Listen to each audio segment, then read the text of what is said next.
오브타이.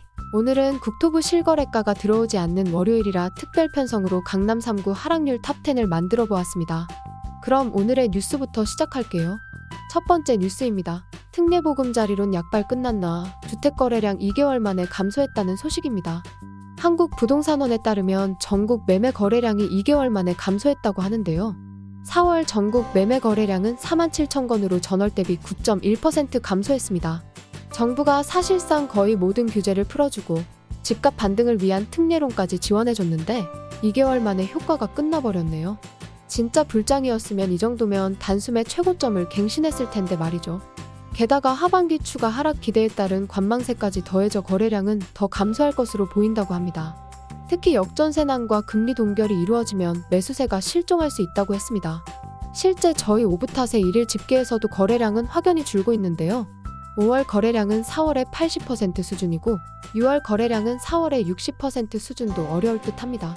부동산 시장은 주식시장과 다르게 거래량이 생명인데요. 거래량이 없으면 사실상 하락으로 보는 시각 때문이죠. 오를 때는 거래가 되면서 조금씩 오르지만 내릴 때는 대부분 매수세가 실종되어 하한가처럼 거래가 안 되는 거죠.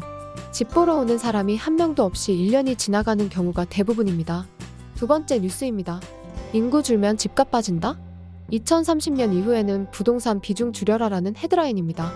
박원갑 국민은행 수석 전문위원의 주장인데요. 출생률 0.78명 시대의 집값이 장기적으로 우상향할 거라는 패러다임을 이제는 바꿀 때라고 합니다. 게다가 고령화와 저성장까지 고려하면 이제는 부동산 비중을 많이 줄여야 한다는데요. 금융자산과 부동산 비중을 1일 수준까지 맞춰야 한다고 합니다. 즉, 앞으로 6년 이내에 부동산의 상당 부분을 팔아야 한다는 논리입니다. 박원갑 위원이 이렇게 말할 정도면 인구 문제로 인한 부동산값 하락세는 생각보다 충격이 클 수 있겠네요. 그럼 이제부터 강남 3구 매매가 하락률 톱10 시작하겠습니다. 순위는 중개거래만 포함되었으며 직거래와 1층은 제외했습니다.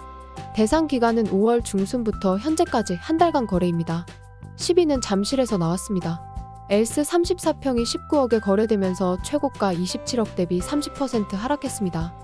전국 부동산의 반등을 혼자 하드캐리하는 잠실에서도 하락 거래는 피할 수 없네요. 19억 이후에 22억 거래가 다수 나왔는데요. 최근 이슈가 되고 있는 고가 허위 거래가 많을 것으로 예상되는 거래들입니다. 6월 말에 미등기 고가 거래 한번 정리해서 올려드리겠습니다. 현재 3월, 5월 거래의 대부분의 고가 거래가 미등기입니다. 9위는 송파구 문정동에서 나왔습니다. 송파파크 아비오 푸르지오 34평이 9.18억 4,500 대비 31% 하락한 12억 8천에 거래되었습니다. 8위는 송파구 장지동에서 나왔네요. 송파더 센트레 22평이 8억 1,500에 매매되었습니다. 최고가는 11억 8천이었고 하락률은 31%입니다. 4월에 조금 반등하더니 5월에 거래량 급감하면서 재차 하락하고 있습니다. 6월도 12일이나 지났는데 거래가 한 건도 없네요. 7위는 강남구에서 나왔습니다. 센터마을 36평이 31% 하락했네요. 최고가는 26억 5천, 현재가 18억 3천입니다. 요즘 수서역 개발 호재로 거래량은 늘고 있지만 가격은 반등조차 못하고 계속 떨어지네요. 올 초 저점보다 더 떨어지면서 평당 5천만 원에 겨우 턱걸이했네요. 강남구도 곧 평당 4천만 원대가 될 날이 멀지 않았습니다. 6위도 송파구 문정동에서 나왔습니다. 문정시형 19평이 6억에 거래되면서 이전 고가 8억 8천 대비 32% 하락했습니다. 문정동 요즘 많이 떨어지고 있네요. 5위도 인근 단지에서 나왔는데요. 장지동 송파파인타운 3단지 32평이 10억 4천에 거래되면서 이전 고가 15억 2,800 대비 32% 하락했습니다.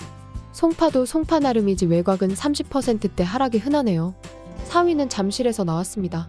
리센츠 13평이 8억 6,500에 거래되면서 최고가 12억 7,500 대비 32% 하락했습니다. 리센츠 33평만 잠실이고 13평은 잠실이 아니던가요? 왜 소형평수는 연초에 폭락한 그 가격에 계속 거래가 되죠? 상승 거래는 허위 거래가 많지만 하락 거래는 허위 거래를 할 유인이 없습니다.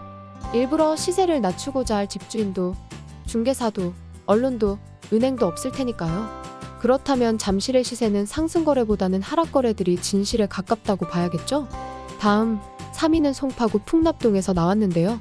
동아한가람 32평이 9억 9,500에 거래되면서 32% 하락했습니다. 이전 고가는 14억 7천이었습니다. 이틀 만에 1억이 추가 하락했네요.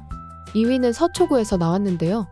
유원서초 32평이 14억 5천에 거래되었습니다. 이전 고가 21억 8천이었고 하락률은 33%입니다. 여기 요즘 전세 가격이 7억 정도라 아직도 조금 비싼 감은 있네요.